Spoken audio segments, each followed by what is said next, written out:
Most people believe their 401k is building their retirement. It's not. It's transferring risk from the institutions that used to carry it to the individuals least equipped to manage it. And every year, millions of workers contribute faithfully without understanding what that transfer actually costs them. That's not a retirement plan. That's a liability solution dressed up as a benefit. Here's what the system teaches. Start early. Contribute consistently. Get the employer match. That's free money. Stay invested through the dips. Don't panic. Let compound interest do the work. It sounds clean, responsible, almost noble. And none of it is wrong, exactly. But all of it leaves out the most important part. There is no guaranteed outcome at the end. A person can follow every rule for 40 years and still come up short, not because of bad decisions, because the architecture was never built to promise otherwise. Before the 401k existed, most large employers offered pensions, defined benefit plans. The company promised a specific monthly payment in retirement, calculated from salary and years of service. The company bore the investment risk. They hired actuaries. They funded the obligations. If the market dropped, that was their problem to solve. Workers showed up, did their jobs, and retired with a check that arrived every month until they died. It wasn't perfect, but the burden sat with the institution that had the resources to carry it. Then, starting in the early 1980s, companies began shifting to 401k plans, defined contribution plans. The difference sounds technical, but it restructured the entire relationship between employer and employee. Under a pension, the company guaranteed an outcome. Under a 401k, the company guarantees only its own contribution, a fixed, capped, predictable expense. What happens after that, the investing, the timing, the fees, the decades of market exposure, all of that belongs to the worker. The system didn't remove risk, it reassigned it to you. And this wasn't done for workers. It solved a corporate problem first. Pensions create long-term liabilities that sit on balance sheets for decades. They require companies to fund future obligations even when profits are thin. They expose shareholders to actuarial shortfalls. A 401k eliminates all of that. The company contributes its match, 3%, maybe 6%, and the obligation ends there. No actuary, no 30-year liability, no exposure if the market collapses 2 years before someone retires. The financial risk that once belonged to billion-dollar institutions now sits inside the brokerage accounts of individual workers earning $50,000 a year. They solved their biggest financial problem and called it your freedom. And almost no one questions it, because the system is wrapped in language that makes it feel like empowerment. HR presents it during onboarding as a benefit.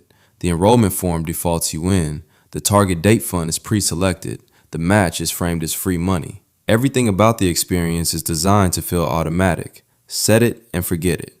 And that framing works because most people don't have the time, the training, or the incentive to examine what they've actually been enrolled into. The complexity isn't a bug, it's insulation.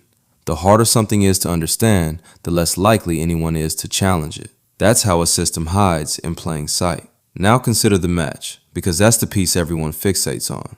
And yes, the match is real money. If an employer offers 50 cents on the dollar, up to 6% of salary, every cent of it should be captured. But what most people don't examine is the vesting schedule. Many companies require 3 to 5 years before that match fully belongs to the employee.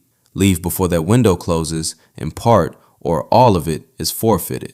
In a labor market where the median job tenure is around 4 years, that schedule isn't generosity, it's retention engineering. The match exists partly to keep people from leaving, and when they leave anyway, the unvested portion goes right back to the company. Even the reward is designed on the employer's timeline, not the workers. But the match isn't the real problem. The fees are. This is where the system does its quietest, most permanent damage. Most 401k plans charge administrative fees, fund management fees, and expense ratios that most participants never scrutinize. Consider 2 workers, same salary, same contributions, same career length. One is in a plan charging 0.5% in total fees. The other is in a plan charging 1.5%.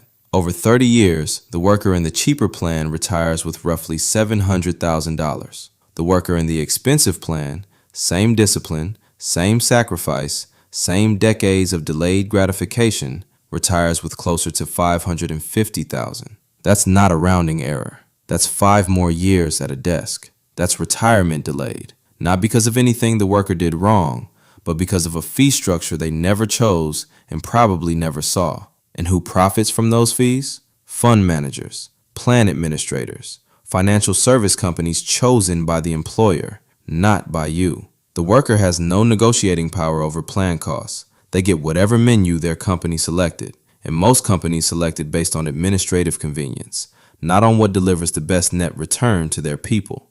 And even if someone avoids the worst fees, the system still isn't fair. For those in the top tax brackets, the tax deferral is genuinely powerful. Every dollar sheltered from a 37% marginal rate compounds far more aggressively than one sheltered from a 12% rate. For someone in a stable career at a company with low-cost index funds and a generous match, the 401k works reasonably well. For those with no need to touch the money for decades, the compounding has room to breathe. But for workers earning $40,000 or $50,000, changing jobs every few years, dealing with medical bills or rent increases or childcare costs, the system offers far less. The tax advantage is marginal. The vesting resets with every move. The pressure to withdraw grows with every emergency.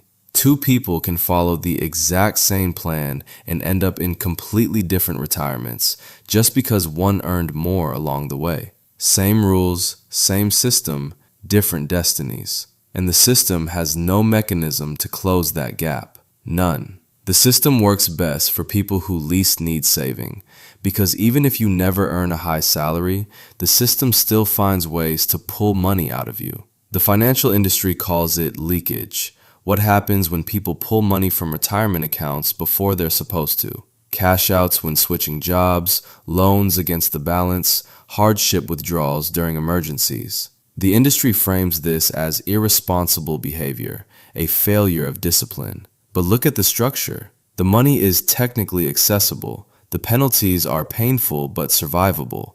And for someone facing a layoff, a medical crisis, an eviction notice, or an unexpected relocation, that retirement account is often the only meaningful pool of savings they have. No separate emergency fund, no liquid safety net, just a 401k they've been told not to touch, and a life that keeps demanding they do. People are told it's retirement money. Then the system is designed so they're constantly forced to choose between their future and their present. And no one talks honestly about what makes that worse.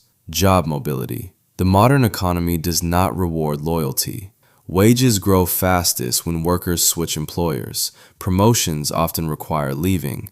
Entire industries restructure every decade, and layoffs come without warning or regard for vesting timelines. But the 401k system was built for a world where people stayed at one company for 30 years. Every time someone changes jobs, whether by choice or by force, they face a decision: roll over, cash out, or leave the balance behind in an old plan they'll slowly forget about. Each option has friction. Each carries risk. The vesting schedule resets. Any unvested match disappears. The worker who gets laid off at year 2 of a 4-year vest walks away with nothing from the employer's side, no matter how much they contributed themselves. The economy pushes you to move.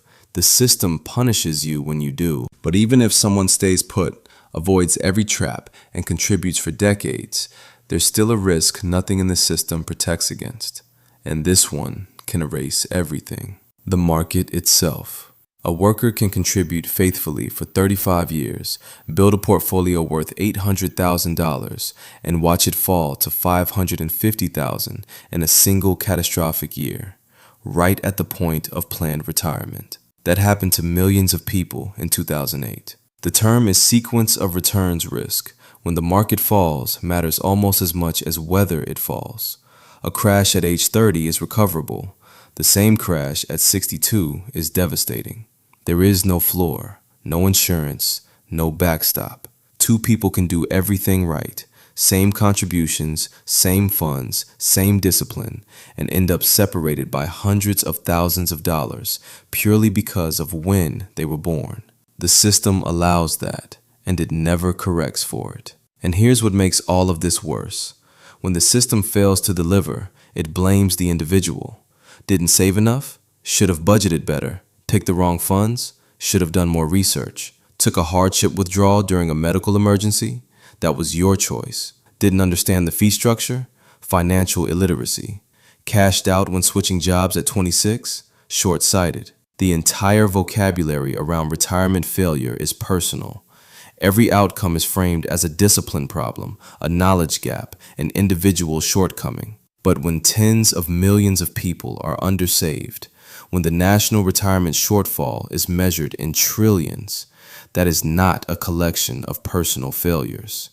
That is a system producing exactly the outcomes its structure was built to allow. A structural problem gets turned into a personal failure story, and that story is what keeps the structure from ever being questioned. Now, to be clear, none of this means people should abandon the 401k.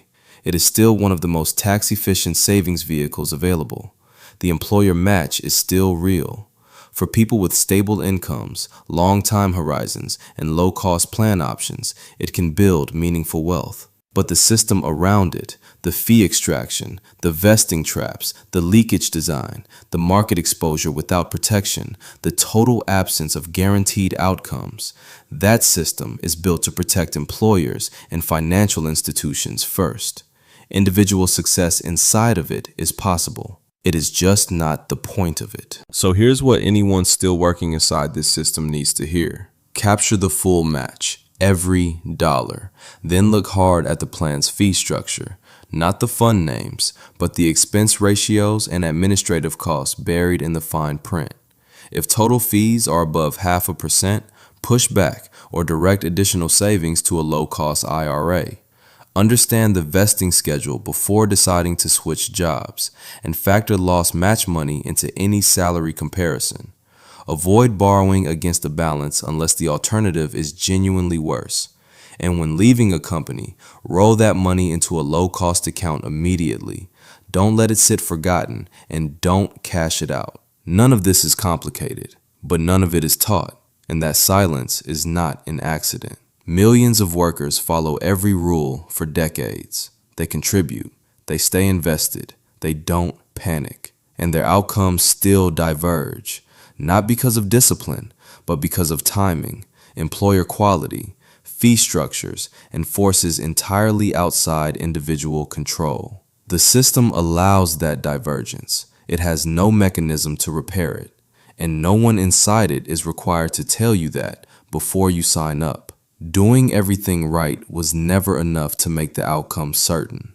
The system was never built to make it certain. It was built to make it your problem. And that quiet shift from institutional guarantee to individual gamble, from employer obligation to employee burden, is the most consequential financial restructuring most workers were never told happened to them. Not in the future. It already happened, decades ago.